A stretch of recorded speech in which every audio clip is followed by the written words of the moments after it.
Hi, everybody. This is Phil Sims, and you're watching Fresh Cookies. Yo, what up, everyone? Let me get on screen first. Yo, what up, everyone? Welcome to the Fresh Cookies Super Bowl LVIII kickoff. That's what we're calling it. Nah, it's like 58. But seriously, welcome to the Fresh Cookies Super Bowl kickoff. I literally cannot believe it. Just seems like the other day we were getting ready for week one, and we had no idea Aaron Rodgers by himself was going to decimate the entire Jets fan base. What up, everyone? Shout out to everybody already up in the chat. Super grateful for y'all as always. And man, Super Bowl is here. The holy grail of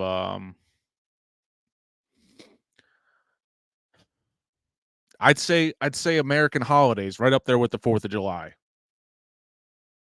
Great show planned for today. I'm super excited. We have two guests joining us, back by popular demand. Our friend Sean Miller, betting expert, certified genius. He's going to be dropping by today as well. Sorry, I have something in my eye. I'm just so emotional on this Super Bowl show, as well as Texas A&M commit, the future quarterback of the Aggies, Miles O'Neill.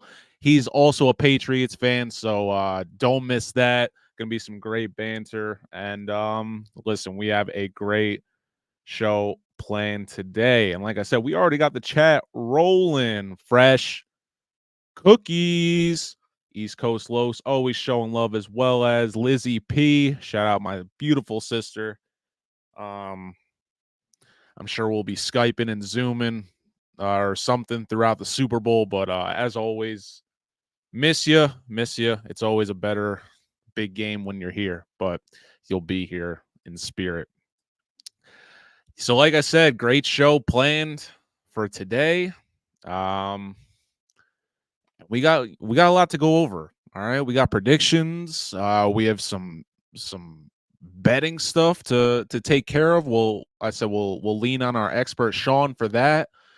We had the NFL honors yesterday, you know. So we have a lot to talk about, and before we get into it, something I did not get to, I sort of promoted it, happened last minute, didn't actually get to speak on it. So let me just go ahead and get this not out of the way, but just let's pay homage to our guy Carl Weathers. I mean, gave us a lot of great memories, from Chubbs to Predator, and obviously Apollo Creed, arguably the greatest pound for pound boxer to ever live. Debate me on that.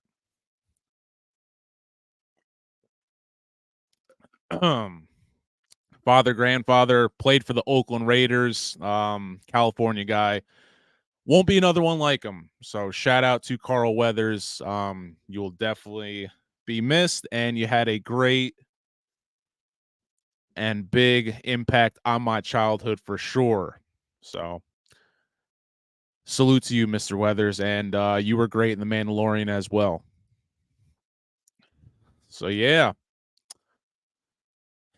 had to pay some respects to my guy. But like I said, we got a great show for everyone today. Some new voices. I wouldn't say it's gonna be our last NFL show, last live NFL show of the season, because we're gonna do a wrap up. But it's our last kickoff of the season, so we gotta make it special. As you can see, the ticker at the bottom, we're going to talk the big game. I really don't like that name. That's why I put it in there. So we'll debate that. And like I said, NFL honors. And we got our two guests joining us. Some other topics we'll be discussing. Like I said, the NFL honors. Did they get it right? We'll chime in on that. Are the two starting tight ends the most important players on the field for the upcoming Super Bowl?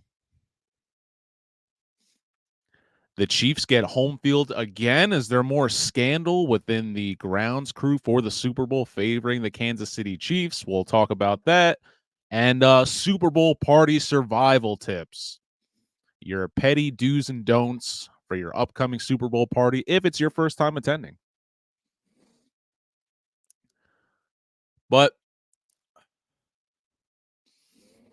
I'm gonna save my my loan analysis for the end of the show. But man, I'm hyped to do this one. The graphics are on point. Like I said, some great talking points ahead. But I want to know in the chat, in the comments, all that good stuff. What are you doing for Super Bowl this weekend, huh? Who are you going to watch the game with? Are you excited? Are your teams in the Super Bowl? Do you care who wins the Super Bowl? Maybe you got some good bets going. Let us know. And as always, please like, subscribe, and share. We want to grow the channel. All right. I want to reach more screens, all that stuff, because I want to hear from y'all. What are you not getting from your regular sports show? What do you want me to talk about? And yeah, who do you want me to bring on? Like I said, we're about to blow this thing up. It's been about 2 days since I posted this interview on our YouTube channel. You can go ahead and check that out. I'll post the link in the comment section once it gets going. But yeah, our interview with he's committed, but Texas A&M quarterback Miles O'Neill. We're a small channel, so 1,500 views in 2 days is good. I appreciate Miles for coming on. Just a little backstory. For those who don't know, I'm a sports reporter here in New Jersey. I've covered Miles all year long at the Hun School in Princeton. He recently just won Gatorade Player of the Year in New Jersey, which some felt wasn't fair because he's a Massachusetts native who is completing his post-grad here in New Jersey. But listen, the stats and the film don't lie. So I have no qualms with it. He definitely earned everything he has. And a former Aggie great had to acknowledge him for so.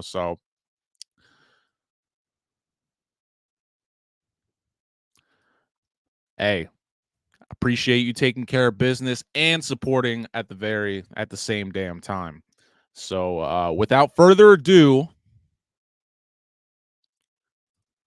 let's bring in our young blood here. All right. I'm gonna remove myself. Let's meet Miles O'Neill. What's going on, everyone? Want to welcome our very next guest. Hopefully not our last guest, but the reigning New Jersey Gatorade Player of the Year, quarterback Miles O'Neill. Let's give it up for him. What's going on, Miles? Nothing much. I'm doing well. How are you? Can't complain, man. Can't complain. Recently just saw you for signing day. Once again, congratulations. You're going to Texas A&M. How does that feel? Yes, sir. Man, I can't wait to get down there. I'm every day I'm just counting down, working really hard in the off season, throwing the ball every day, lifting every day, just preparing for the day that I go down. Yeah, man. And this was your first season in New Jersey. I know I saw some debates on that, but no doubt you were, top quarterback talent in the state and you're recognized as so. Just to kind of go over some of your stats here in your lone season at the Hun School in New Jersey, straight powerhouse. You played with a lot of good guys as well on both sides of the ball, but he led the Raiders to an 8-1 record, 2,151 passing yards, 20 TDs, and he also becomes the first player from the Hun School to win the Gatorade Player of the Year. So shout out to you. And for those who don't know, a Massachusetts native. So for once, I'm not outnumbered. For my Patriots love on my own show. Imagine that. Yes, sir. Yep. All right. So we got a couple questions for you, but first of all, we can't bury the lead. Tell me, man, you won Gatorade Player of the Year. How does that feel? It was an unreal feeling, honestly. Just woke up one morning and saw it, and my heart kind of dropped. Pure excitement. I've been seeing that ever since I've been growing up. Knowing how big of an accomplishment it is, and to actually win it was pretty surreal. Yeah, what was the reception like? Like I said, I know you went to high school back in Massachusetts, and you made a lot of friends here quickly in New Jersey. Just talking about the outreach and what were some of the surprises? for you? Like coming down to New Jersey, what were the surprises? No. After you won Gatorade Player Oh, of the after. Year, like people reaching out to you and whatnot. Was there anybody that kind of shocked you? Anything like that? I mean, Johnny Manziel reached out to me. That was pretty cool. I saw that. Congrats. That was pretty sick. Yeah, yeah. But no one really crazy reached out, but it was cool. Yeah, for sure. I'm actually gonna pull that up real fast. Yeah. See where we can. Yeah, so for those who can't see it, right there in the top right corner, Johnny Manziel, obviously another great Texas A&M Aggie that.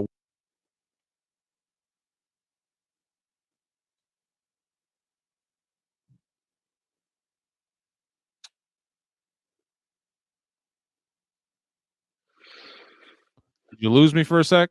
I did lose you for a Oh, sec, okay, yeah. my fault, man. No Yeah. worries. So another great, like I said, Aggie. Tell me, man, did you grow up a Johnny Manziel fan? I did, yeah. I was growing up. I was probably 10 or like younger than that, probably when it was going on. So I was a huge college football fan. Just obviously he was a legend, so it was pretty cool to watch it now. I'm actually playing for A&M is pretty cool. Have you gotten a chance to meet him, or was that just Twitter interaction? I've not met him yet. No. Hopefully Okay. soon. All right. Yeah. Do you have any? Well, when do you actually head down to A&M? May 28th, I'm moving. Okay. How many visits Yep. have you had there so far? Have you gotten like a chance to to kind of get a feel for College Station? Yeah, I've gone down like 4 times. 2 of the times were official visits. One was in June, and then my other official visit was when Coach Elko got hired in like December. So, you know, every time I go down there, just it feels like home, and I love it every time I go down there, and um, yeah, it's a crazy place, special. Yeah, for sure, man. I know a couple buddies that they'll go down there at least for one game. My buddy went down there when they beat Bama Oh yeah, recently. So yeah, that was yeah, insane. yeah. Gets And pretty I know crazy. yeah, no, for sure. And I know they just had some coaching changes and things like that. Just kind of talk about that. Were you kind of not nervous, but were you kind of considering like maybe I might have to think of another school? Did it kind of affect your decision making process at all with the turnover this year? I mean, deep down in my heart, I knew I was always locked in with A&M. That's where I wanted to be.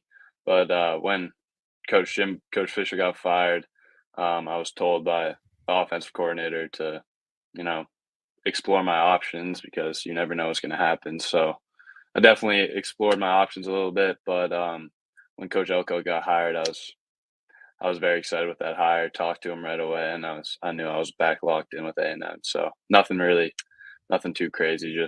Just in case something happened, but I was locked in since the beginning. Yeah, have you gotten a chance to talk to any of your future teammates so far? Interact with any of them? Oh yeah, all the time. When I'm on my visits too, met most of the guys that in the 24 class. So they're all super good guys, super nice, and can't wait to play with them. Yeah, any skill guys you think we should be kind of on alert for? Um, I mean, yeah, there's a bunch of them. Terry Boosie, if he signs tomorrow, he's signing tomorrow. But besides him, I mean, the list goes on. There's a kid named Isaiah Williams who's really good. He was committed to Florida. He flipped A&M. The list goes on, really. Lyman, Ashton Funk, that's going to be my roommate. He's going to be super good. So, yeah, there's a bunch of guys. Dope, man. Did you get to go down for any good games this past season? I went down to the Mississippi State game. They Mhm. won like 41-7, I think the score was. So yeah, it was a pretty good game, night game. The atmosphere was absolutely crazy, nothing like I've ever seen before. So yeah, definitely was a good game. Yeah, man, I'm excited to go see what you do in the SEC. Hmm. You're going to be going down to Texas, a whole different type of feel, but you're no stranger to that. And I'm just going to segue into my next question. Yeah. What was it like, not only switching to play football from in Massachusetts to New Jersey, but just the lifestyle in general. Just talk about that move for you and your family coming down here to the Princeton area. Yeah, well, I lived in Marlette, Massachusetts, and then kind of my senior year, I wanted to go play for a coach that had experience putting high school players into college.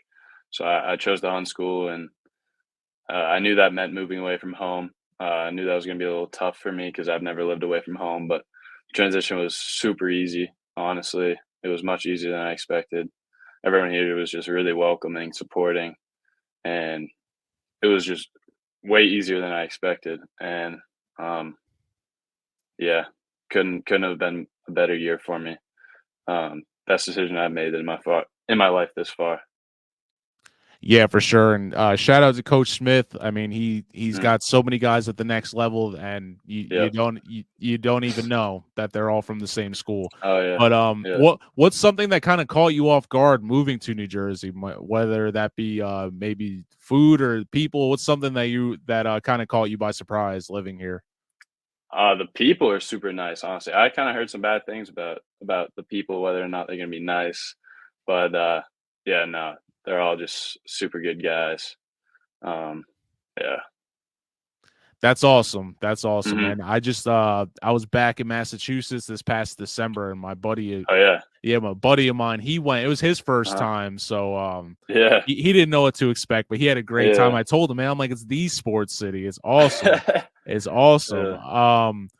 So I know you're a Pats fan, and by default, so I mean, how do you not say your favorite player is Brady? But I just want to know, what's kind of some of your thoughts on this new regime? No Coach Belichick. Probably the first time Oh, in your life that they're gonna have a new head coach. I'm nervous, honestly, I can't lie. It was sad to see Coach Belichick go, and he was literally my whole childhood, him and Tom Brady, but no, the era came to an end, and guess it's time to look forward to see what's going to happen with them. They got to make some changes this offseason, no doubt. Got to go get a quarterback, I think, in the drafts. Definitely need some more receivers too. But I'm excited to see what they can do this offseason.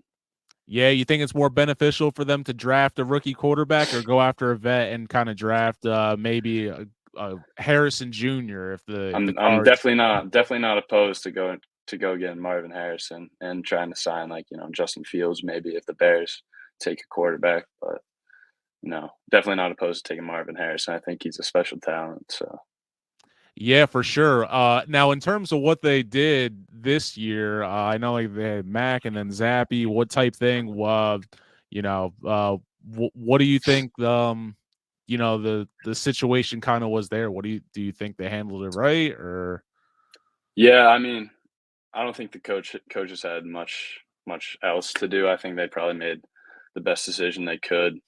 Mac Jones obviously wasn't playing the best, so they had to make a change. And yeah, so I agree with what Coach Belichick was doing for sure. Yeah, do you think he'll get another job, or do you think that might be it? I'm surprised nobody's biting on him. I know. I thought maybe Atlanta or something like that was going to bite him, but now I don't really see him going to college. I see some rumors of him going to college, but I mean, we'll see. He's kind of what is he? 73, I think he is. So Yeah, I maybe he believe retires. I think he's the second oldest, right behind Pete Carroll. Yeah, Pete Carroll was old too. Yeah. So, like I said, I know you're going to say Brady's your favorite quarterback. How could you Yeah, not? And I got to ask, what yeah, playing Pop Warner and everything in Mass? I mean, I got to imagine that's the first number off the board uh, with every team. oh 12 got yeah, to be gone. oh yeah. That was my number. Yep, That's yeah, awesome, man. So yeah. besides Brady, who do you think your favorite Patriot was in your lifetime? My favorite Patriot was besides him either got to be Rob Gronkowski or Julian Edelman. Pretty tough to choose between them, but definitely those two right there. They were unbelievable. Yeah, for sure, man. For sure. I was a Vince Wilfork Yeah, guy my entire yeah. childhood. So I yeah. liked Wes Welker too until he left us for the Broncos, but that was a disappointment. Yeah, I heard there was rumblings when the season ended, like because he's a receiver coach for Miami. They're like, Yeah. could they possibly bring him back to New England? But Mm. I don't think that's gonna happen now. Yeah, probably Uh, not. yeah, no. And then overall, just in general, who do you think your favorite player was outside of Brady? Any player. I mean, overall right now, I'd say it's Patrick Mahomes. He's just so incredible. I mean, people like to hate on him, but watching him play is just unreal. Like the way he senses the pocket and the way he can throw the ball, he can run it too. I mean, he's so good. It's crazy. Yeah, and it's interesting you say that, because Mhm. I like Patrick Mahomes as well.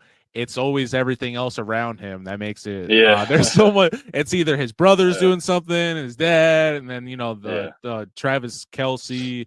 Mhm. And they got a lot of press this year, more Yeah. than recent years. So I think they're an easy target. So I always kind of feel bad for him because he's so good, Yeah, and me I feel too. like all this other stuff just completely outshines his game. And I agree. I like to think he's like the Steph Curry of basketball. A little Um, bit. Yeah, yeah. like that's just the vibe that he gives off. Where it's like Yeah. it's like impossible to kill this guy, and then he's like super I cool know. afterwards. So like Yeah. you can't really hate him. Um, Yep. yeah, no. So we won't keep you that much longer. But what are you most excited for? Looking forward to SEC football and going to Texas A&M. I'm excited. I mean, I'm excited to compete against the best. Every day in practice, going in the games against the other SEC teams. I'm excited to play for the atmosphere at Kyle Field, play for the fans, play for College Station.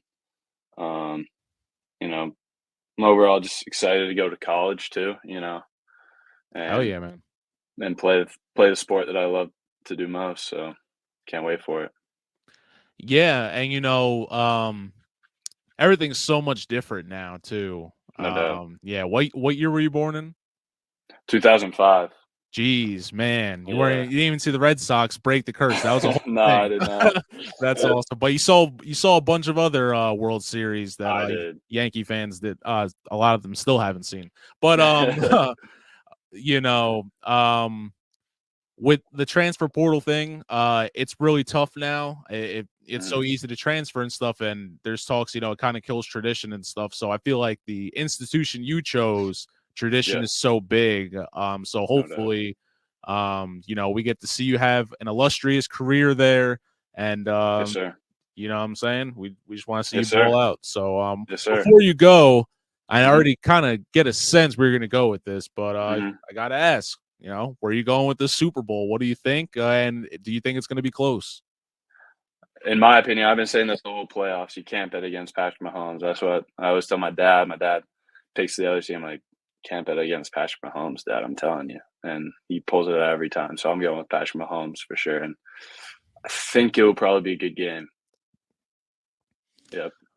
Okay, okay, yeah, and Mhm. we got a couple New Jersey guys going in Isaiah Pacheco for the Yep. Chiefs and Jair Yep. Brown. So Mhm. we'll see if they meet. Yep. Um, No yeah, doubt. no. Well, Miles, I really appreciate you coming on, bro. Of course. Yeah, and I everyone, you appreciate just you. keep an eye on this dude. Yeah, of course, man. Not only a great kid, but great quarterback. 6'5", long. You know what I'm saying? Long limbs, accurate, and like I said, overall, just a great young man. So any coach would be lucky to have this kid. I appreciate that. Yeah, absolutely, Miles. Take care. Thank you for joining us. You too. All right, bro.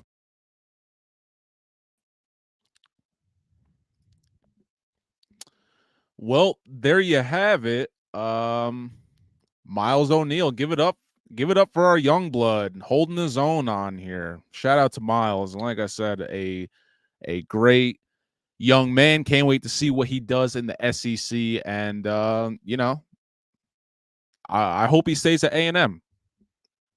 Be nice to see the Aggies blossoming. It's kind of insane to hear him talk about Johnny Manziel the way he did. Just watching, living through that whole Johnny football era, it's wild, and I guess it really is a new era.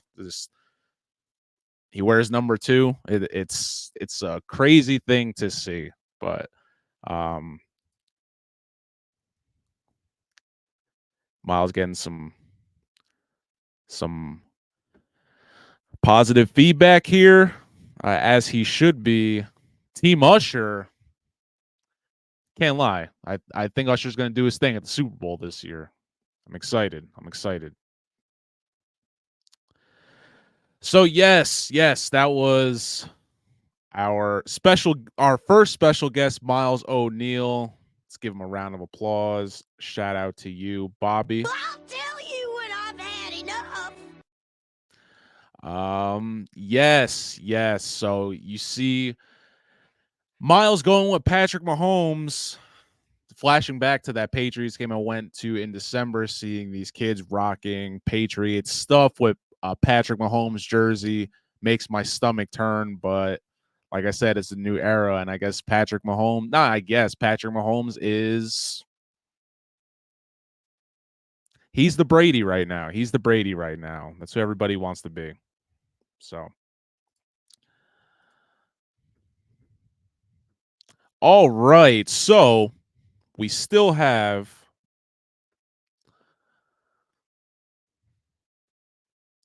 one more football game left. But the NFL honors took place, which I don't know if I agree with them doing it before the end of the season, but whatever. Anyway, NFL honors took place, I believe, yesterday, right? Lamar Jackson named MVP. Tell me, how do you guys feel about that? We're about to go into all the honors and things like that, but just let me know what you think on Lamar Jackson winning the MVP. Was it well deserved? Do you think it should have been someone else?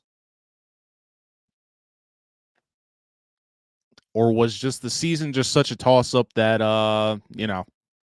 it was Lamar by default with all the injuries and everything that we had. So you guys let me know. But just to bring up to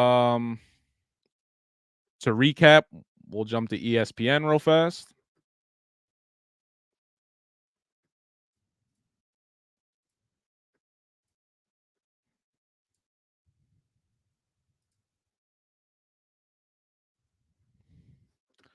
All right.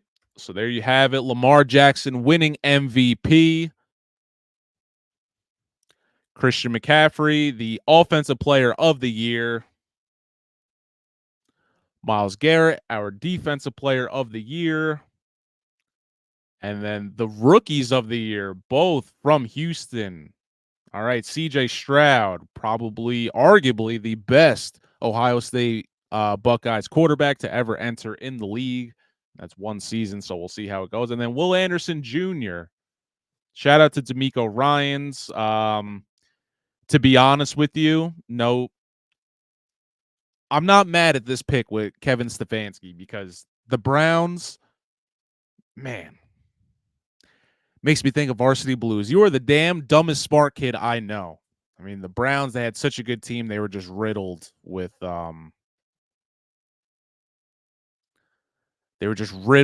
injuries and nonsense. First with Nick, yeah, right there. Deshaun Watson, Nick Chubb first, and then it was Deshaun Watson. But I mean, comeback player of the year, rightfully so, Joe Flacco. That's exactly who I would have picked.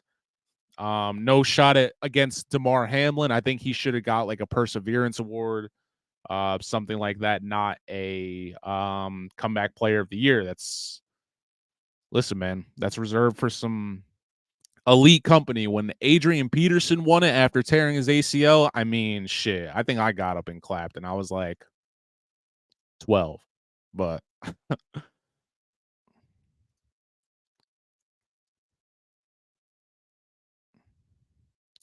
all right, CMC got robbed.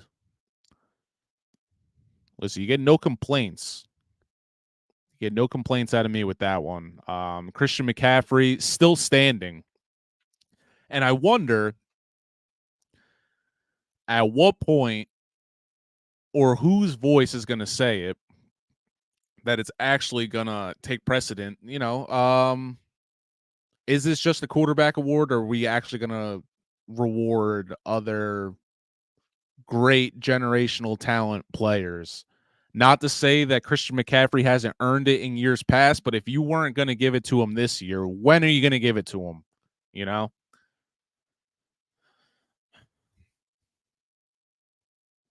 Man.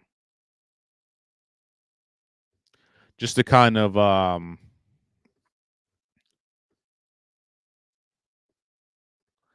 where is it? So for me, I agree.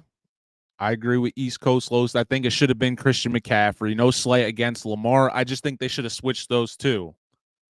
Lamar definitely deserved credit for getting Baltimore to the AFC Championship. But I got to be honest with you, being top seed and then losing at home the way they did.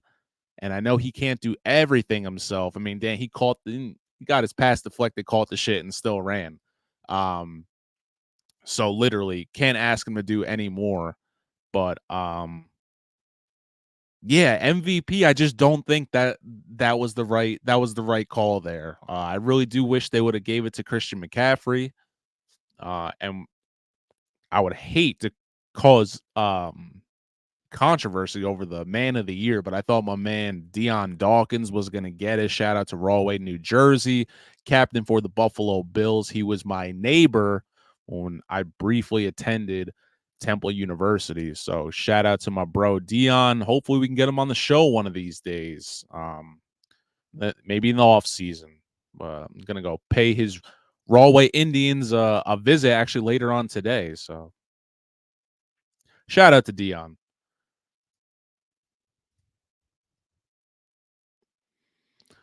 Man.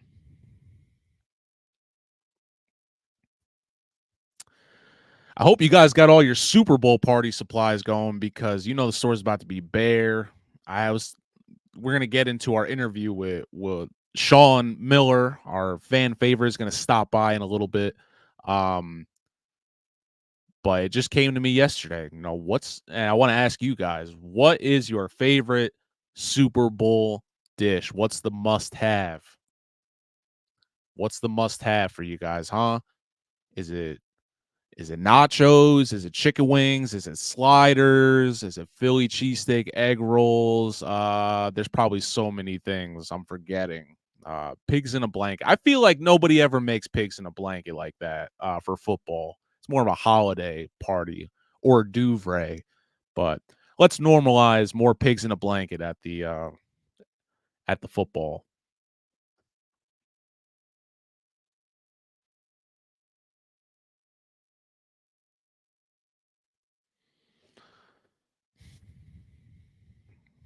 Man.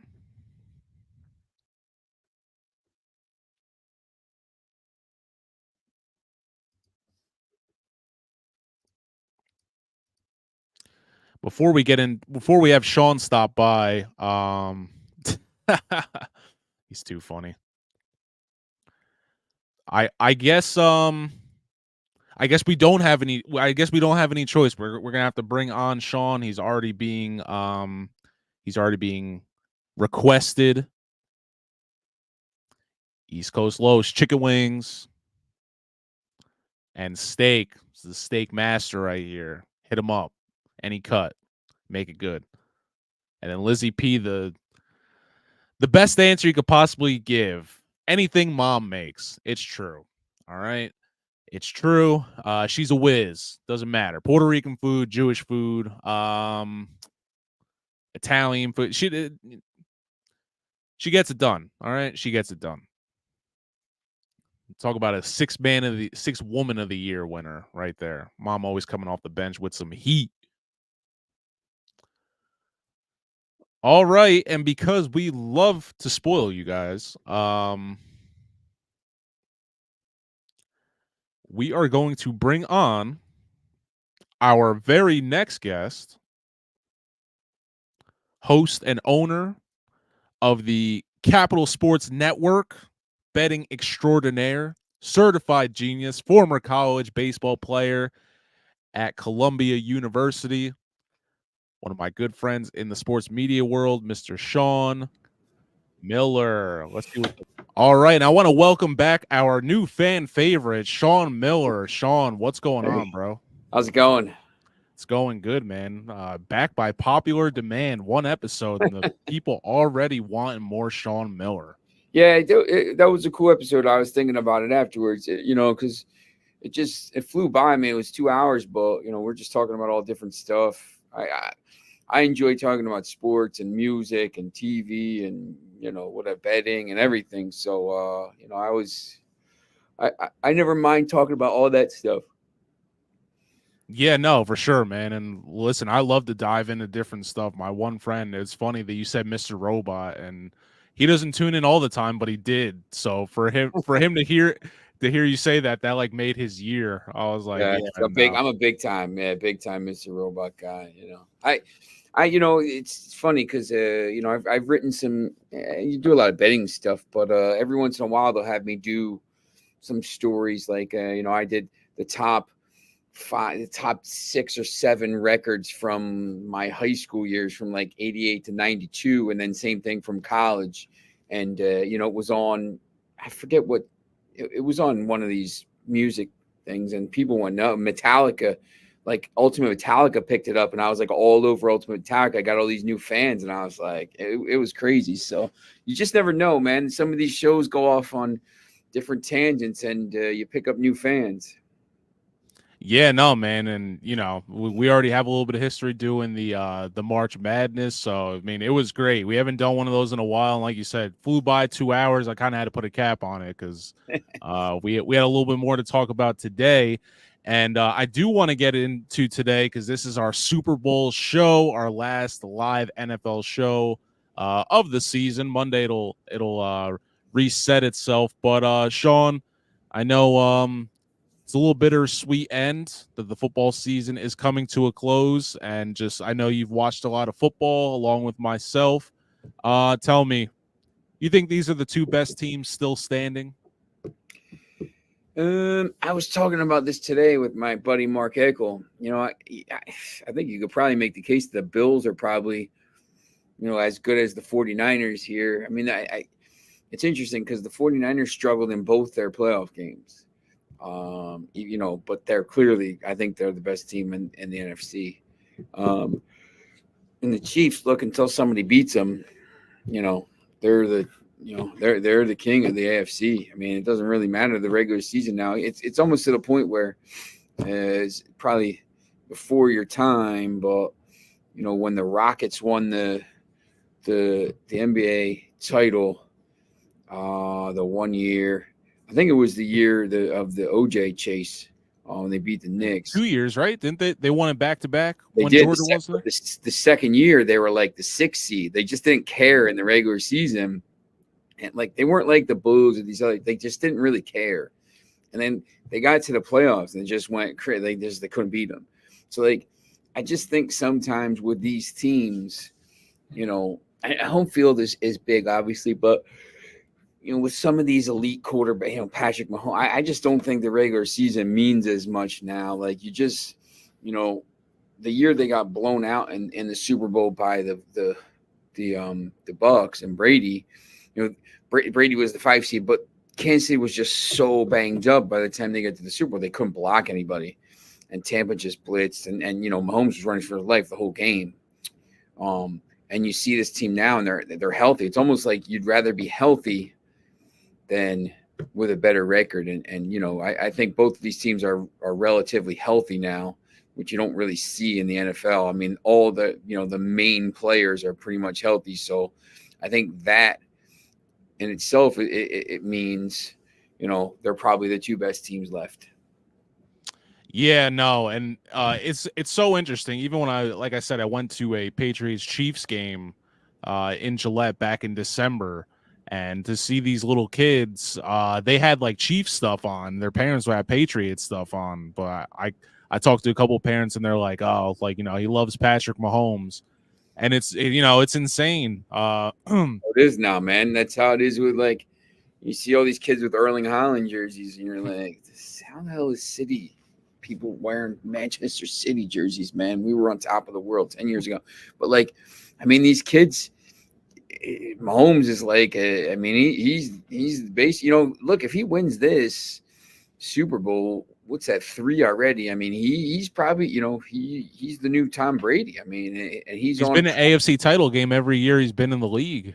And I believe so. Yep. And you can, if he wins this, I mean, he's probably on track to win, 5. If he has 3 in this short amount of time, you figure he probably gets 1 or 2 more, over the course of his career. That's 4 and 5. I mean, that's putting him up there in elite company. So this is a big game for him, I think. Super Bowl obviously it's a big game, but kind of a legacy.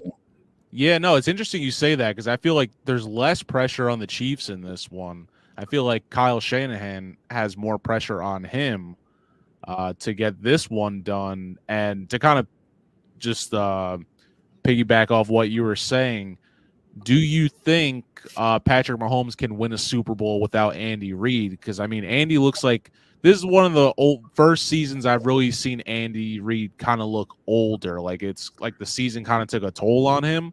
I don't know if it's because they had a crazy amount of media coverage or just, this wasn't his best team. But do you think Andy Reid is close to hanging it up? And if he does, do you think Patrick Mahomes could win a Super Bowl without him? I think the other way, I would actually say it the other way. Reid, in Philly, he couldn't, really win the big game. He got the 1 Super Bowl. Some of that was McNabb, obviously.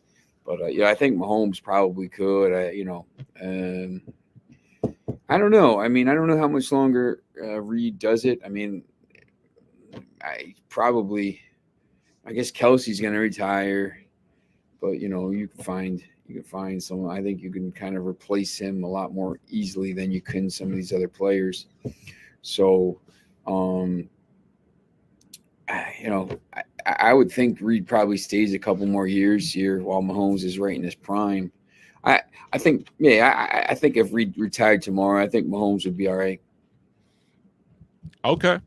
So the Chiefs, obviously one of the league darlings. I mean, like you said, even when this wasn't their greatest team, they're still a front runner. It's hard to pick against them and Patrick Mahomes. Yeah. Besides the Chiefs, obviously there's only 2 teams left standing. Who was a team that really impressed you this year? Well, I mean, the Lions kind of followed the Eagles' path. I thought, to be honest, I mean, really probably should have won that game. But, the Eagles, when was it? 3 years ago. 3 years ago, the Eagles over-under for wins was like 6.5. And I looked at this team when, I guess it was Hurt's first main year. I looked at them and I'm like, man, this team's better than that. Like, they're going to, it might have been like 5.5, 6. I'm like, that was like, that was one. Futures are tough because you're putting money on in August and you don't get paid till January. But I was like, man, this is a lock. And they went 9-8, made the playoffs, and then the next year they made that huge jump, and made the Super Bowl. And then this year obviously started 10-1 again, and then just got banged up. But the Lions basically did the same thing. 9-8 last year, just missed the playoffs, and then this year make a huge jump, get to the NFC Championship game. So obviously I thought they were coming along. They have some good players, but I mean, really, other than that, like the Texans, you see they won both, offensive and defensive Rookie of the Year. I mean, to do what they did, to draft Stroud. First of all, I think that was the easy part, but then to trade back up and get Will Anderson, who, arguably might have been the best player in the draft. Stroud's probably the best player, but, Will Anderson's probably the most talented. That changed the whole franchise. And now, you got this young quarterback and this young defensive player and the coach who's phenomenal. Everyone wants to play for, it sounds like. And they're going to be able to bring guys in because, you got these guys, with Stroud and Anderson on rookie contracts. So they're going to be able to bring some players in. So they're in really good shape. I think, the Tech, plus that division, I mean, Jacksonville struggled a little bit. So, Houston, I thought was really good. In the NFC, I thought Seattle was, they were a little surprising. I didn't know if they were going to be able to kind of do that the second year in a row. Not that, obviously they weren't great, but, I don't know how much talent they have. The Giants regressed. The Jets were probably the most disappointing. Obviously, That's my next. That was going to be my next question. Who's the most disappointing? Four Before plays we into go, the season. yeah, I know. But Packers. Before we move on, Packers. Even though they got Packers. bounced, they Yeah, Jordan Jordan Love. Love. I mean, had so much. What if with this and the drama that stirred with Aaron Rodgers. So shout out to him and one of my first story I ever covered. Bo Melton, Rutgers all-time leading receiver.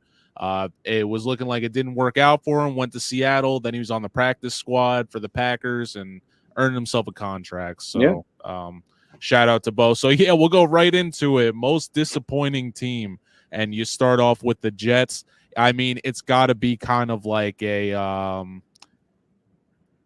it's got to be a toss-up between the Jets and the Eagles. I mean, Eagles first team in NFL history to win, I think 10 games 10 and 1 not 2 years in a finish row. and not finish with 12 wins. So they I think just around here, I mean, the line, once the linebackers started getting decimated, like it just kind of knew that they were going to fall apart. Like they had no depth, so like they couldn't stop anybody to begin with. They had some fluky wins in the beginning of the season. Obviously the Jets, but they pinned everything on Aaron Rodgers. I mean, that was just like, I think they ended up winning that game, which was crazy. A couple teams, the Bengals, I thought were a little disappointing, especially after last year, the last 2 years, a little disappointing. The Giants a little bit, but once again, I thought that was a little bit smoke and mirrors. Well, you know what? One team I thought was going to make a little bit of a jump and didn't do anything was the Panthers. They're terrible. Bryce Young just, I don't know what, it didn't click. I mean, when you see what CJ Stroud did, I thought they were pretty bad. The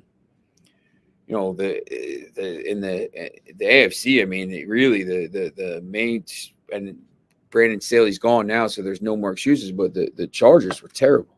absolutely. But Brandon Staley's terrible. Like going back 3 years to that game when they lost, the final game, he was so bad in these close games, and I just like it's tough to say that about NFL coach because there's only 32 of them. Well, he was overwhelmed. Like it wasn't his level, and they were supposed to be good this year. People were talking about them winning the Super Bowl, and 5-6 wins. I mean, they're probably the biggest disappointment, I think. Yeah, for sure. And you being a Broncos fan, I can imagine you probably thought the AFC West was going to be jumping this year with all like the, but the Chiefs, like they just kind of, they're kind of just won by, default. By the fact, by default. And I think we'll see next year. I think the Broncos will be better because I can't imagine Russ is going to be there. If he is, he's not going to be the starter. I mean, I say he should have went to New England first, and we should have never drafted Mac Jones. I just think Russell Wilson and Bill Belichick, I feel like would have kind of just got each other. Because I know he's fond of Russell and Aaron Rodgers.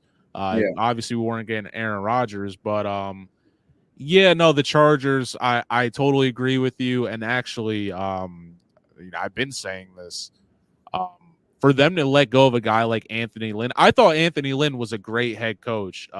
Just watching that season of Hard Knocks, and I know he's the 49ers running back coach right now. But to trade him in for Brandon Staley the way they did, I'm like, come on, man. I feel like that was kind of their justice for letting that dude badly go. run organization. There's a bunch of those.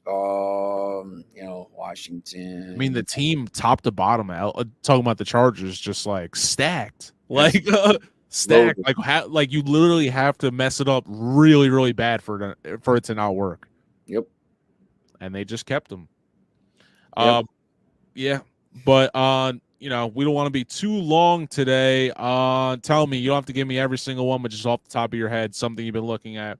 What bets are you looking to do, or do you think you're definitely going to lay down for tails? The I always bet tails right away. Like if you win, it's plus money, plus 100. If you win, you're up $50. Whatever you bet, $10, $5, whatever. And it's the only thing that basically all these other people. I always like when people say this, like, well, everything is 50-50. Like, oh, like say it's over 72 yards and under 72. Well, no, it's not. Like, because it first of all, it's, the odds say -115 or -120. So no, it's not 50-50. And, someone could get hurt. The game could be 21-0 after 6 minutes and you're not running the ball. Like, it's not 50-50. The coin toss is either heads or it's tails. Like, it's the only thing that, and I always bet tails. If there's a prop about how many times they show Taylor Swift, it's 100% over. You're jump. I say you're beating me to the punch here. We'll get into. I got some Taylor Swift props open right now, but just aside from the circus we're gonna get with that whole ordeal, I think the games. Look, I'm not sure this is I'm not sure this is over. I don't know that you can bet the under in this game, but like, I just don't know how many points are going to be scored in this game. Like, I mean, people are kind of trying to tell me this is going to be a high scoring game. I'm not sure. I don't think so.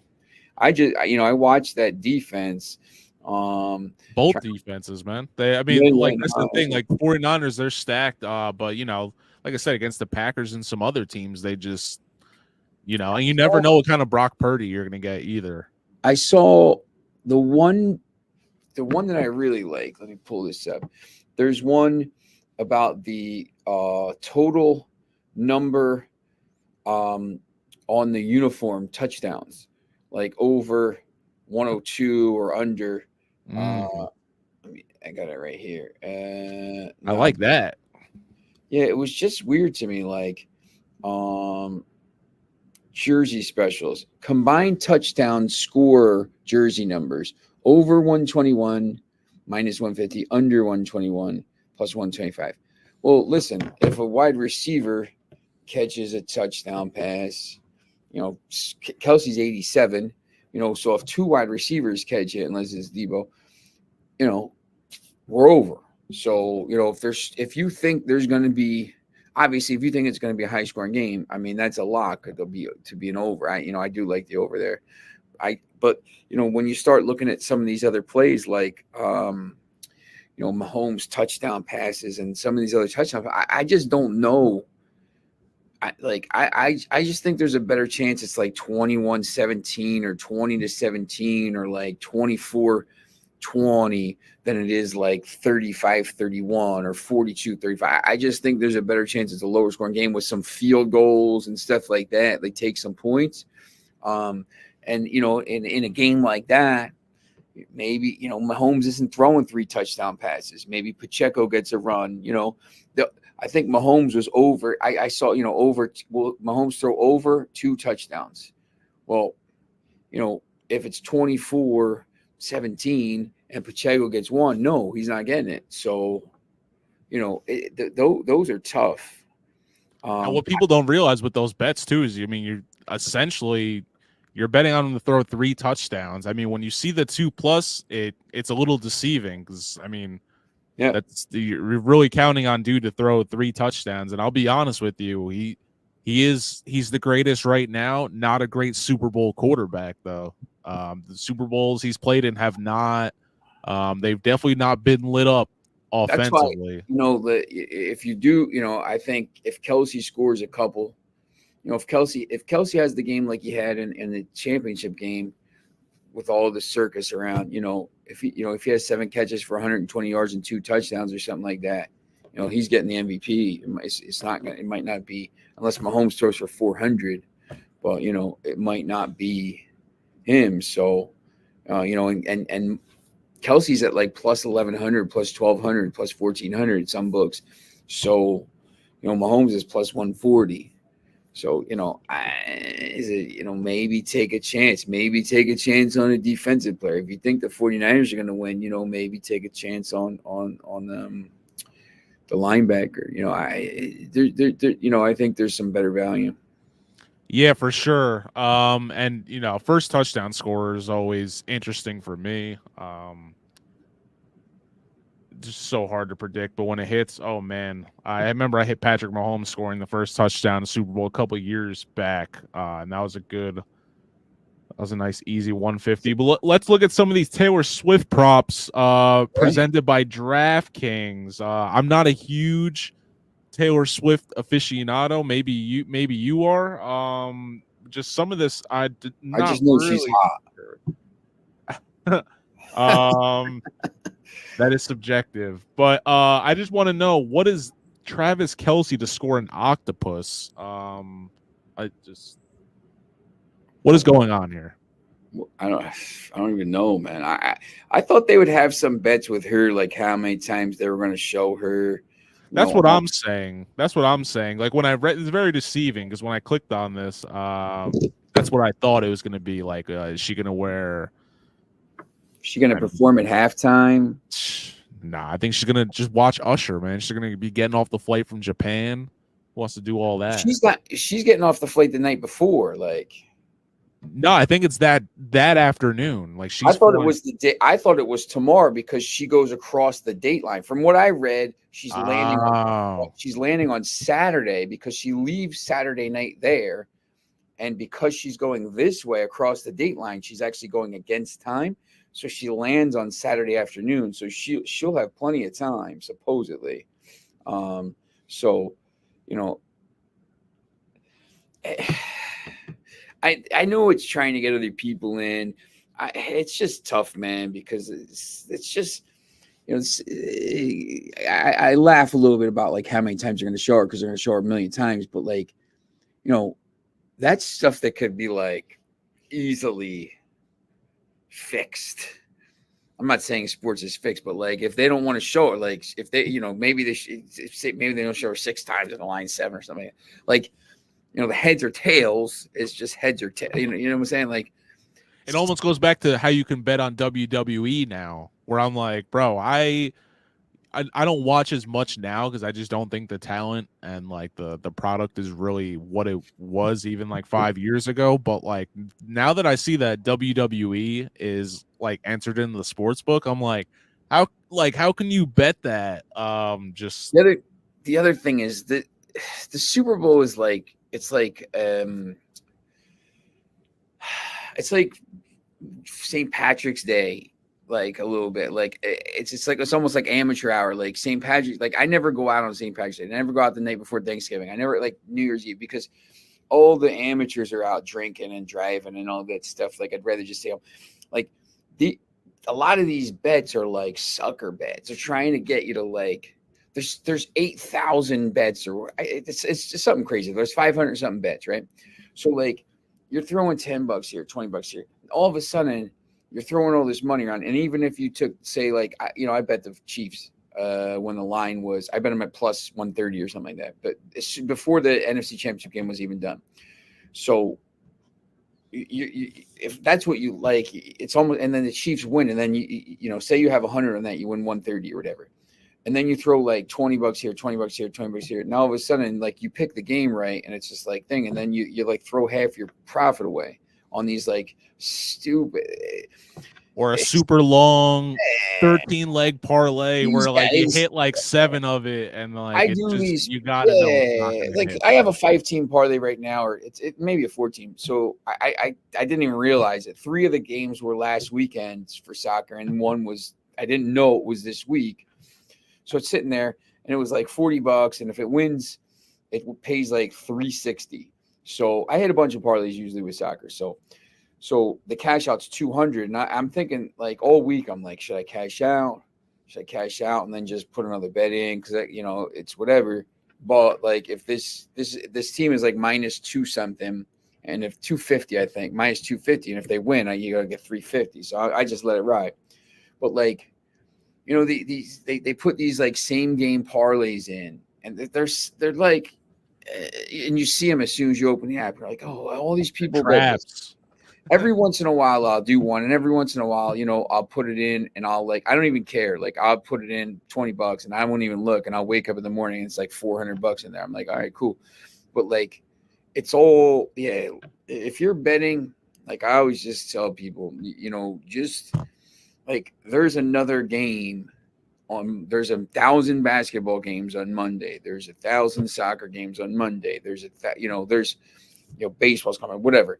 Like this is, I know it's the Super Bowl and you get kind of sucked into it, but like you can be betting on these things and it's tough, man. And they bombard you with promos too. I'm like, they want you to, it's a big weekend for new, new members. Oh, 100%. But Monday night college basketball offers some of the really good value because it's like the MEAC conference, and you got these, like last Monday, I bet 3 teams that were -8. But I bet them on the money line. So they're like -350, -350, -200, -275, something like that. And it ended up paying like +120. And they all won. I don't care about what they win by. Like, they just have to win. And you wake up and you're like, all right, I won $100. So like, there's always something to bet. Like, that's why, people get hyped up about the World Cup. Like, oh, what's your bets in the World Cup? I'm like, man, the World Cup's hard. Like it's like under a spotlight. There's 1,000 games every day. Like, and you can find two that you can win. Like the same with college basketball on Saturdays. Like, you can find 2 games. Like this is one game, and like these teams are really good. Like, this could go either. Like, I wouldn't be stunned if either team won. So it's tough, man. It's tough to bet these games. Yeah, for sure. And our last question here, before we let you go, your prediction, man. Where are you going with this one? Score if you can. I think Chiefs like 24-17. Maybe 27-20, something like that. I think Chiefs win. It's just Mahomes is too good. I think the Chiefs defense is really, they stepped up big time. And they got a great coordinator in Spagnuolo. Yeah, I'm not always. He's kind of prepared for the big game. Also, we'll stunned see. by Like, I'm not convinced. Pats and I don't know how Purdy's going to do in this game, man. I just think he's, Mahomes can throw interceptions in these games and look like trash in the first half and go crazy in the second. Like, Mahomes has been here a million times. Like, he's just ready to play in these games. I just think, we've seen this game. They won the last time when Mahomes. I just think the Chiefs are a better team right now. I think the 49ers basically scraped by twice. I mean, you could argue they really could have lost either game the last 2 they played, and the Chiefs have been pretty good. The Chiefs beat the Bills, who I think is, probably the second best team in the NFL in the playoffs. So I'll go Chiefs. But, once again, it could be 31-9 49ers, and I wouldn't be stumped. Yeah, absolutely, man. Actually, last question before I let you go. So, Super Bowl, what are you doing? You doing anything good? So my guy Lance Bachman, who owns the company I work for, LB Capital, bunch of roofing companies, bunch of tech companies and stuff like that. He usually has a party. So it's kind of, it's out in his mansion, out in his compound or whatever. So he gets some good food in there and stuff. So we usually go there. And he used to live right around the corner from me. So it's a little, 5 minutes away. Now he's out in, Fort Washington. So it's the edges of Philly. So it's a little bit further away. So last year, I think we left at halftime, and kind of just listened to the third quarter on the way home, and then got home for the fourth quarter. So I'm not sure. We'll go there at least for the first half. It's the party starts. I'm a big kind of, I used to go to my buddy Amaro Pereira's house out in Upper Freehold. I'm a big kind of food person for the games. Like, if I know there's going to be good food at these places, I'm all about it. Like, I don't really care. The game is cool. Like, I'll watch it, and the people are like, commercials and all that nonsense. But like, I'm food. I want to drink. I want to have some good food, man. It's one of these events where, the food is key. Absolutely. And they're probably not even in contrast to each other, but between these two, nachos or sliders?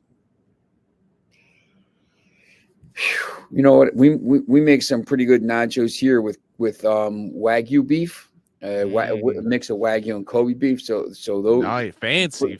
Yeah. We got them. At the Giant here's got the sale on the Kobe and the Wagyu beef every once in a while. So sliders are pretty good though too. But yeah, I'm a nacho guy. Okay, what would you say your favorite football food is? There's a place called the Rich Bro Pub around here. They have these they're basically chicken wings without the like there's no bone. I don't understand how they do it. It's like it tastes exactly like a buffalo wing, but there's no bone. But What's it called? What's the place called? Richboro Pub. It's like a Big Heads. It's right in Richboro, right around the corner from me.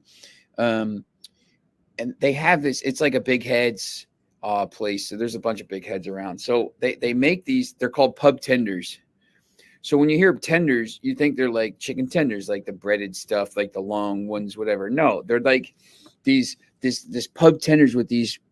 They're not. Here we go. If you can find these things are like unbelievable, man.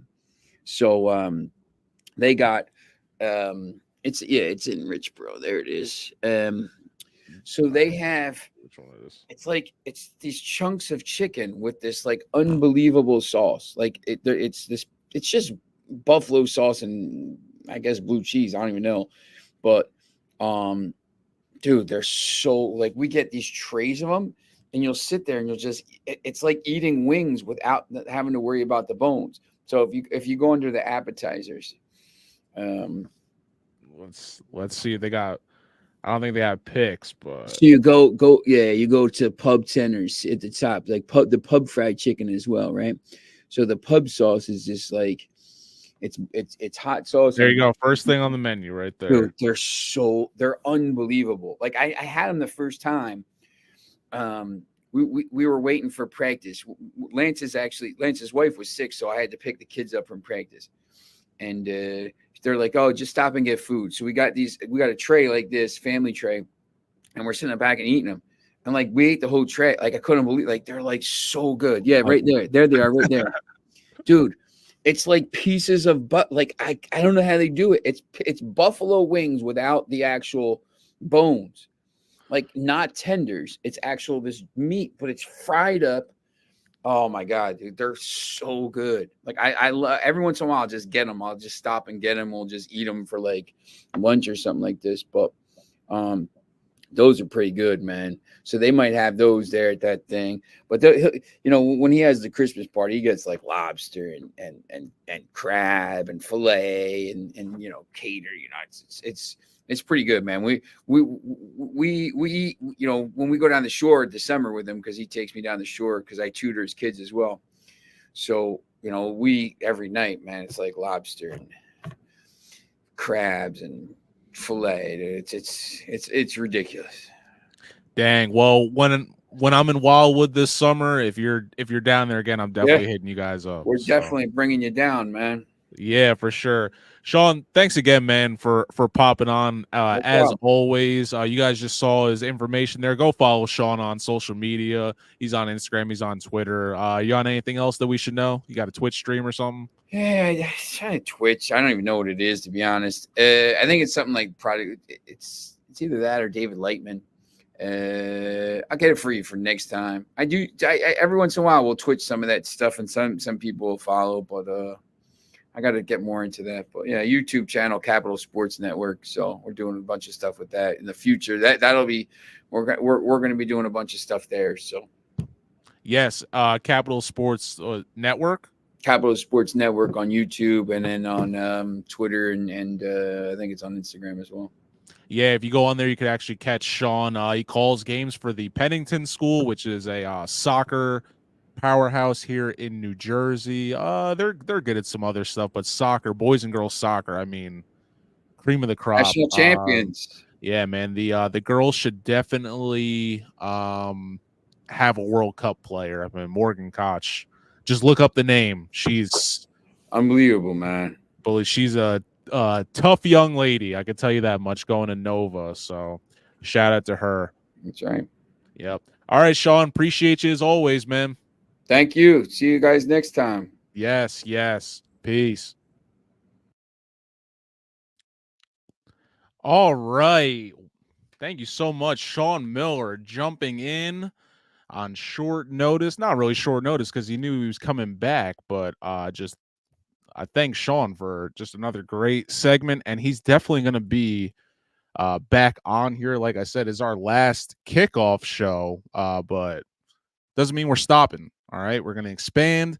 The setup, the background's going to look a little bit different after the Super Bowl, and yeah, we're going to grow this thing into much more than just your football stuff. We got a lot of great stuff on the way, and like I said, if you were listening to the previous episode with Sean, a soccer expert. I mean, this guy spent 6 weeks over in Europe like it's nothing.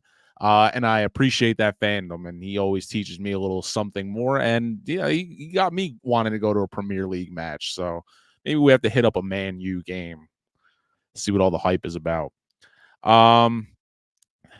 So you got Sean's prediction there. I didn't want to give too much away during our segment because I still have my own to do. But let's get into some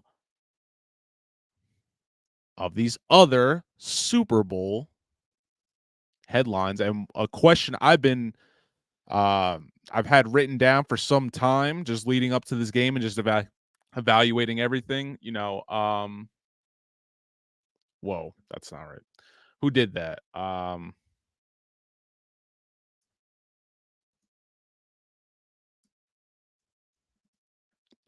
There we go.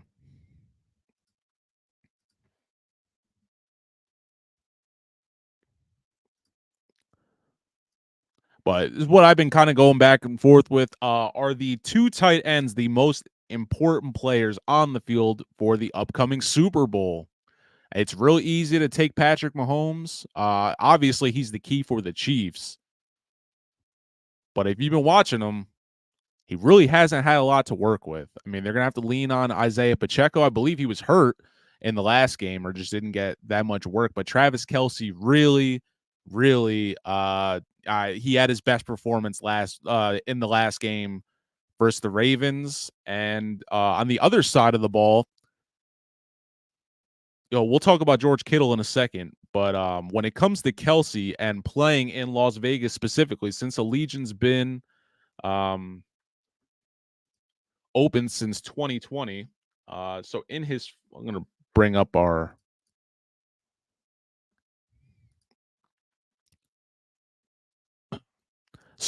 first tight end on the chopping block, Travis Kelce.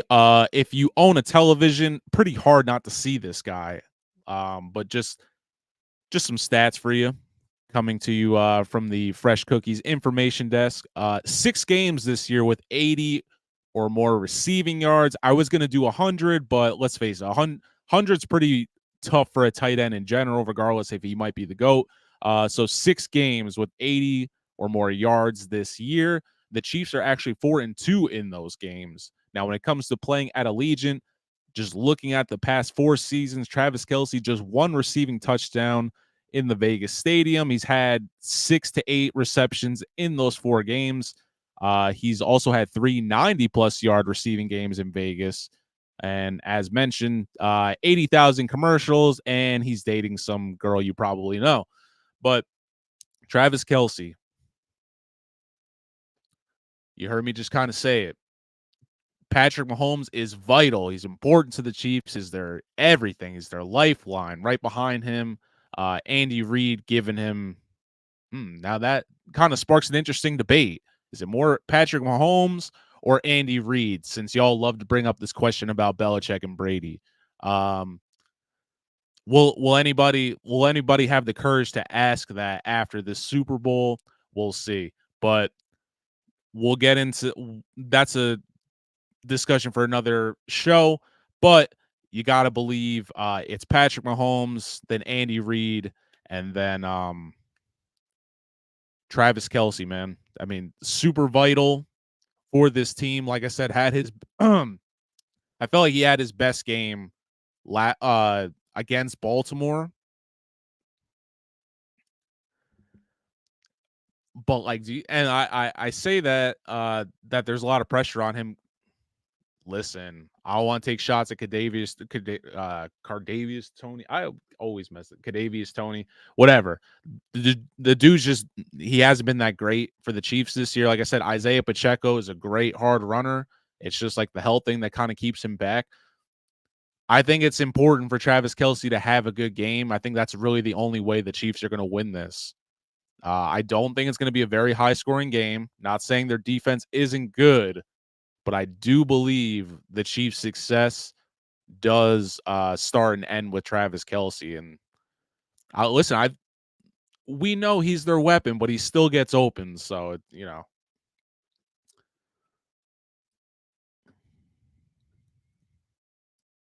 All right, we got some early predictions up in here. So, yes, I do believe Travis Kelce. It's tough because it is Patrick Mahomes, but outside of Patrick Mahomes, Travis Kelce, I do think, is going to be the key for the Chiefs in this game. Obviously, their defense has their work cut out with them, having to go up against Christian McCaffrey and Debo and Brock Purdy and all them. I think Christian McCaffrey running the rock will give the Chiefs more problems, more than anything. And I'd be curious to see if the 49ers would stick to running the rock if it was working for them, as opposed to just emptying out whatever offensive game plan they had coming into this one. So I think that also plays a big factor into it.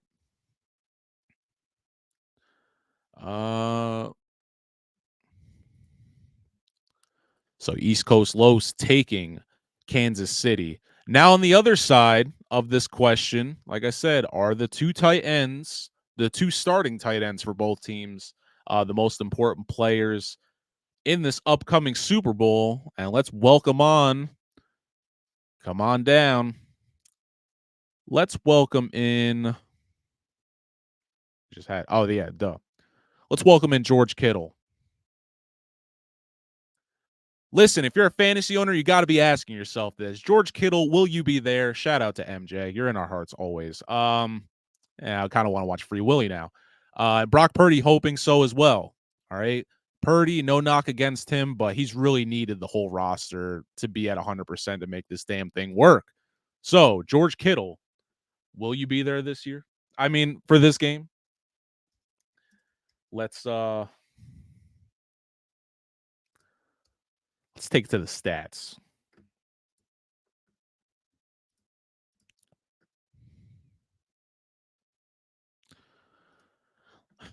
All right. Let's share this tab instead. So this year, Kittle. Like I said, my condolences to everybody that's had him this season. I mean, just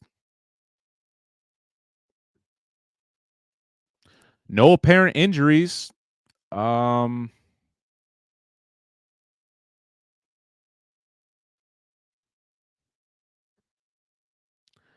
is that? That's a I'll give it to him. He's had some just not a great season for George Kittle. And talk about, he's top 2 in the league. I don't want to say I got to imagine that they're going to use, but if you've been saving it all year, this got to be the one you unleash him, right? I mean, what else are you waiting for? And if he's been injured, just say that. But I would really have to. I think on the next show I'm going to address this, but I think this is maybe one of the worst fantasy seasons I've been a part of. Just nobody really came through for me. I don't know if it was injuries or what, but just going back to Mr. Kittle, I want to ask you guys, do you think George Kittle is going to be involved for the 49ers in this one? Or is he just going to keep taking kind of a back seat? But like I said, I think both tight ends in this one are going to be vital for their teams. Just giving both their quarterbacks another option. I mean, the 49ers are stacked. Christian McCaffrey, arguably the best catching running back to ever do it. I'm biased, so I'm going to say James White. But, I do think the 49ers are under a lot more pressure to win this one, Kyle Shanahan specifically. But for some reason, going into this game, it almost feels like the 49ers are a little more laxed. So imagine that. It feels like they got more pressure and they seem like the looser team.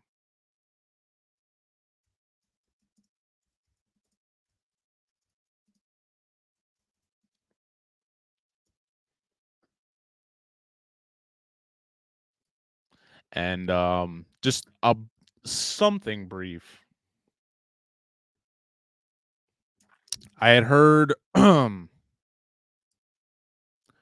now last year in Arizona versus the Eagles. Eagles players said they were slipping all over the field. They had to change their spikes. They went from the smaller joints, usually better for turf. They had to switch them at halftime, and by that point, I mean you lost 2 quarters of the game. But yeah, the Eagles not impressed with the University of Phoenix field, which is natural grass. They're going back to natural grass at Allegiant Stadium. I've been there before. It's a beautiful setup.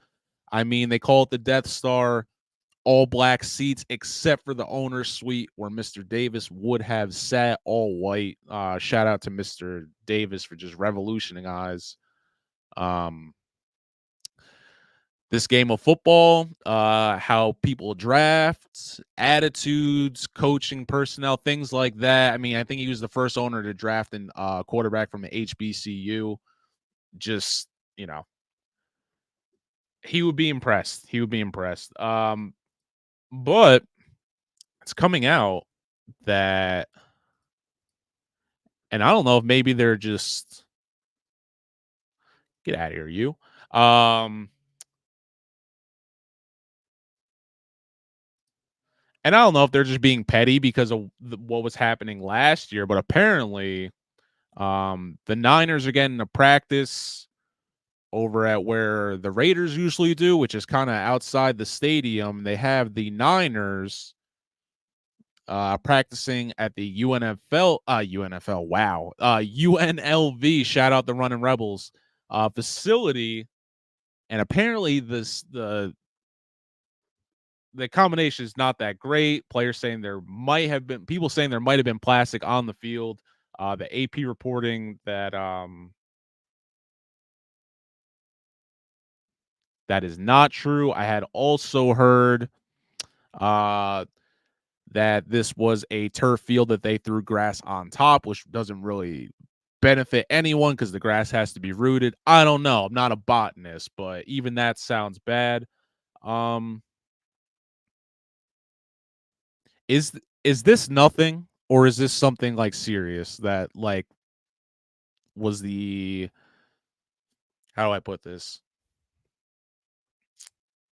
Did the NFL drop the ball on this? Like going forward, should we just have like a neutral practice site set up for both teams, maybe relatively close to the facility? Something. I mean, I don't know. You see the Olympics every 4 years and they're building a new stadium in some country. I mean, that Brazil stadium caused so much heat, and I believe the one in Russia did as well. But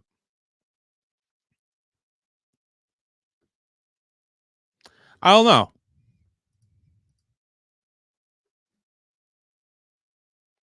Do you think it was, I don't want to make everybody put on their conspiracy theory hat, but do you think it was just by coincidence this may have happened?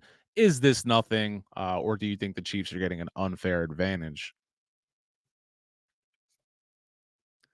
And like the Super Bowl thing, like with the Eagles slipping and sliding, I get it. That's frustrating. I don't know. I don't know. I feel like you call around and at least ask. Or you just would have heard something, but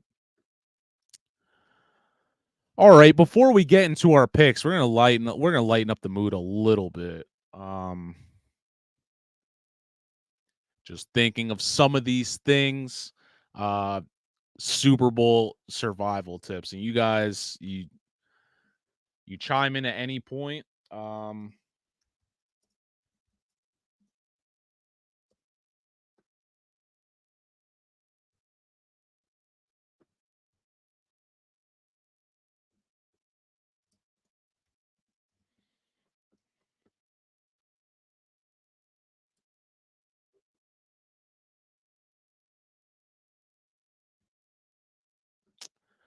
Sorry about that. I'm just trying to fix something.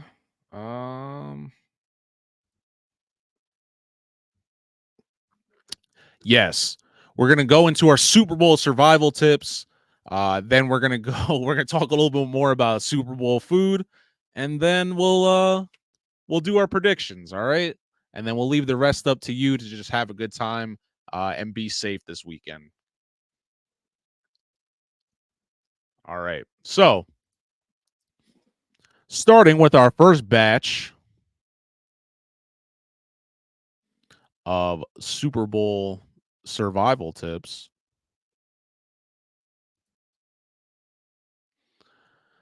That's our second one. Where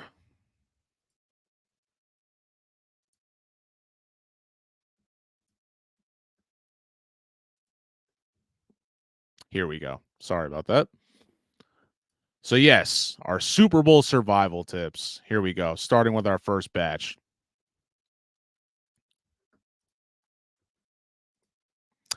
Listen, don't talk over the game. And if you're hosting, put the game audio on. Listen, I'm all for good vibes and putting on some music every now and then. Not during the Super Bowl, bro. I want to hear the calls. I want to hear some of the reaction. I don't need to hear your playlist. We can go turn up some other time, but when the game is on, please, please, please just turn up the volume. Don't talk over the commercials. If you happen to be one of these people that has to get the jump on the commercials and watch them all before, just let them play out. I don't need to hear your Nostradamus ass telling me that this is for Pepsi. All right. And then something we haven't really been faced with in the past, Taylor Swift, what to do. Maybe you're a true football fan that doesn't like it. Maybe you're a Taylor Swift fan that doesn't like football. Maybe you just don't care. But if you happen to just be at a Super Bowl party where this arises, listen, we've had a whole season to kind of deal with this. So I think and the best and logical thing to do to keep everybody happy and pleased with this subject. Listen, when it comes to Taylor Swift, don't bring it up. Trust me, somebody else will. If you're really not a fan of this whole thing, don't bite the bait. All right, guys. I'm gonna pull it off for like a second here. All right.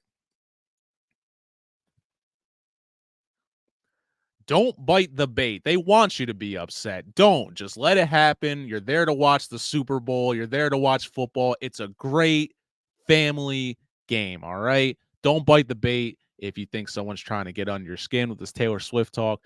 But like I said, pay it no mind if it really bothers you that much. Let it lie. Pray it doesn't happen again. And if you have an opportunity, run. Just hit the bricks. It's all right. We've all quit once in a while. Politics. Just don't stay away from it. I'll have to wait to see who's on the ballot. I mean, obviously there's a lot of shit going on right now. You could probably make up your own conclusions. Just don't do it, man. Just don't. And anybody who tries to bait you into talking politics at that Super Bowl party, fuck you. But double dipping, don't do it. Don't be a dirtbag, all right? Doesn't matter if it's your family or not. Just don't do it. I know we all share germs. I don't want to share germs with you at age 30. And this one is just in general. This has always been a pet peeve of mine. Don't take your beer or your drinks with you when you leave if you haven't finished them. Just leave them for the host. All right. Cut your losses. You shouldn't have brought something expensive if you didn't plan on other people drinking the shit. So yeah, if you bring something, it now belongs to the house. Unless the person tells you, please take this. Maybe they're on a diet or something, or they just don't want it. But yeah. So that was our first list. You guys let me know. What are some of your Super Bowl survival tips or just things you've learned in your past? We're going to pull up the second list right now. I want to shout out. Yeah, maybe this is probably the most important one. Don't drink and drive. So I like that East Coast Los. You beat me to that one.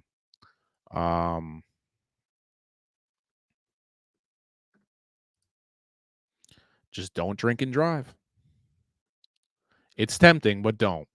All right. We don't want just a bunch of don'ts. Here's just some insight for you. All right. Here's our second batch of fresh cookies, Super Bowl do's and don'ts. It's strategy, man. Find your seat early and you do everything to protect that seat. Leave something on the chair. I don't know. Fart up a storm if you gotta. Do some shit. I mean, once it's gone, it's usually gone. Maybe you'll get lucky. Somebody steps outside for a smoke, but yeah. Guys, there's a pro tip. All right, hear me out. And if anybody is offended by my term "girly-ish," oh well. It's the only way I can. It's the only way I can describe it. Whether you're going to somebody else's house, say I don't know, maybe you're going chill with your girlfriend, your new girlfriend's family for the Super Bowl. Maybe you're going to some swanky Super Bowl party, whatever.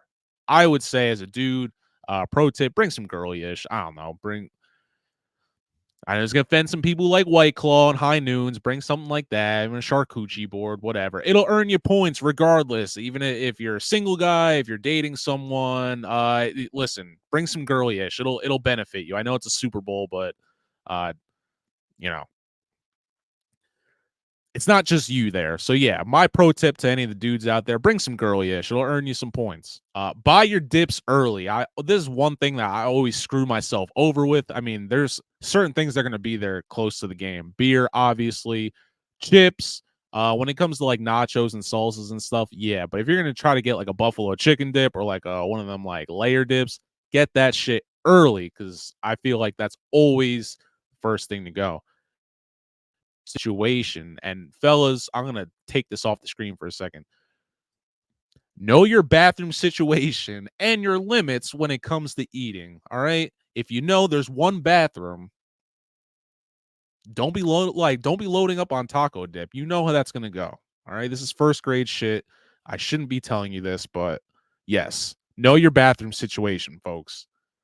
You don't want to be that guy clogging up the toilet. You really have to piss, but you're not saying anything. You know there's a line. Just know your situations, people. All right. It's first grade.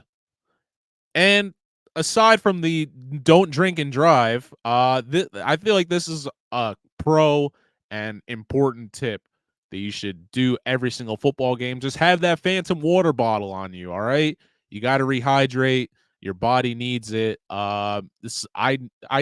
I knew this kid in college. He was so prideful to not drink water when he was like basically dying from, a night out of drinking. I don't know why.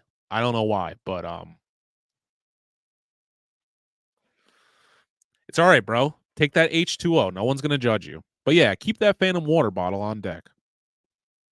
So there you have it. It's not all just sports talk. We're trying to help people out. All right. Don't be scumming your Super Bowl party. So this brings us towards the end. And it's probably, I wouldn't say probably.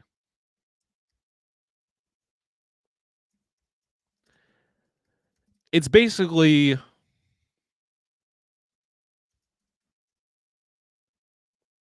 it's what we're here for. All right. It's what we're here for. Why is this not? All right, here we go.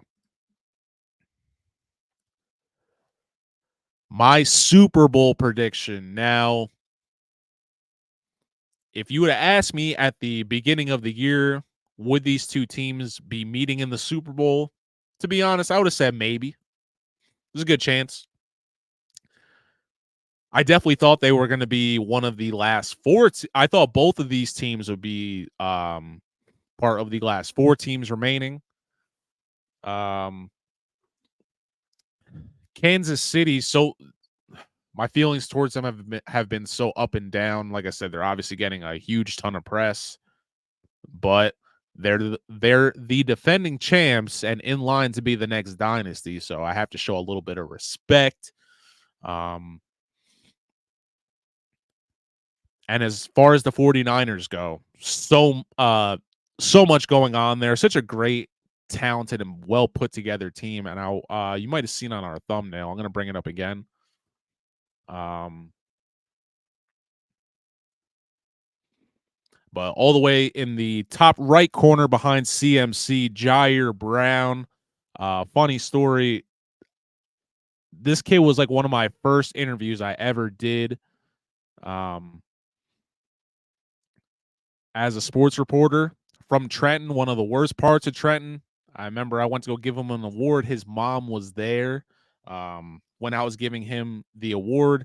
Long story short, the three of us have been pretty tight for the most part. And yeah, he was drafted in the 3rd round by the 49ers, and now he is possibly going to start as a rookie. So shout out to him. We're going to have to try to get him on the show. So obviously, I mean, like I have no horse in this race. That would probably be the reason why I would root for the 49ers. And I want to say that the 49ers are going to get over the hump. It's just so hard to go against Patrick Mahomes and Andy Reid. And I know you probably heard that a bunch of times, but it's true. I mean, these guys work some like voodoo type ish that, I mean, it's a different era. You can't really hit the quarterback, but if anybody takes advantage of it more than anyone, it's Patrick Mahomes knowing how to play in this offensive friendly era. All right. I'm not going to rip them. I'm not going to, chill. I never played quarterback, so. Two great defenses. I would say two great skill, like both teams have great skill players, but the 49ers are clearly winning this matchup. To be honest with you, now that I think about it, outside of the defense and Patrick Mahomes and Travis Kelce, without Andy Reid there, I don't know how this team is somehow in the Super Bowl again. I mean, I just listed why, but like without those things, I just don't see the Chiefs being. It's just great. They're like this current Chiefs team doesn't hold a candle to the ones that had Tyreek Hill on them. Like, I think they would be dead in the water. But listen, with everything being said, I think this is how it goes. All right. I think we get a lot of stuff in the first half. I think so. I have the Chiefs going up by 2 touchdowns in the first half. I think the Niners cut it to. So this is how it's going to go. I think the Chiefs go up by 2 touchdowns in the first half. The Niners answer going into halftime. And then both teams, I think, only put up a field goal in the second half. So if you're keeping score, I can't believe I'm saying this, but you know what? I'm going to make this a little special.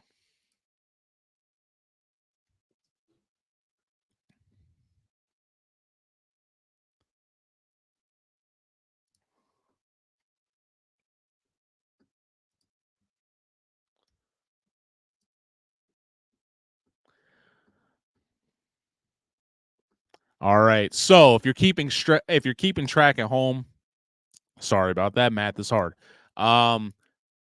Yes, I think the Chiefs go up by 2 touchdowns in the first half. Niners score a touchdown going into halftime.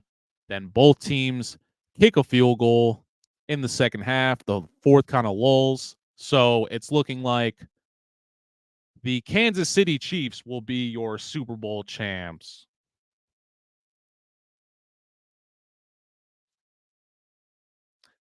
There you have it.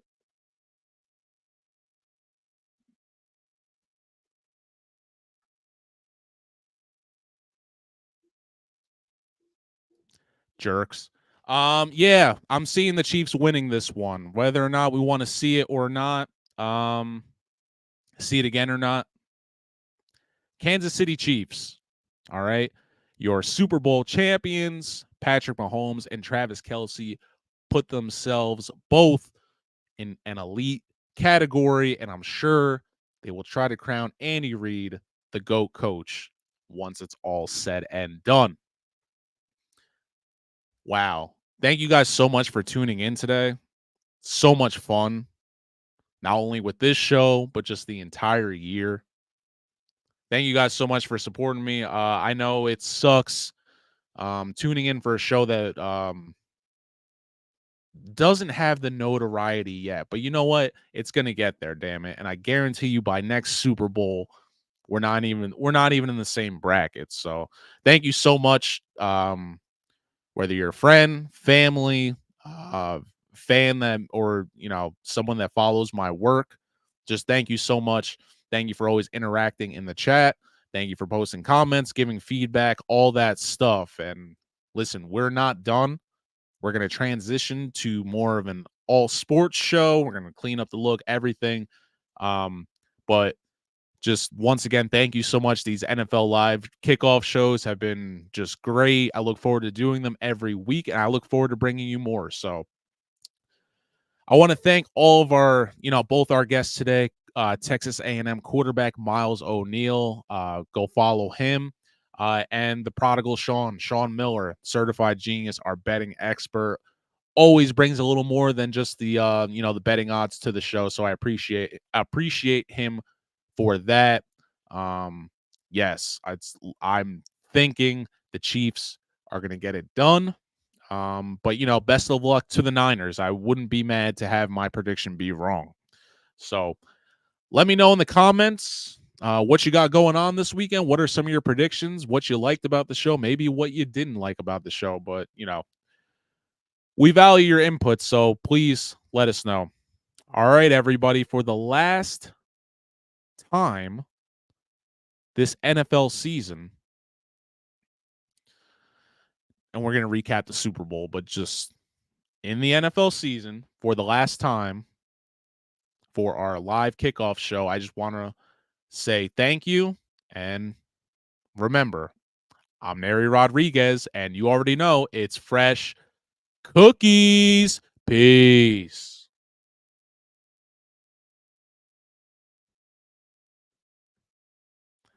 Where my banner at?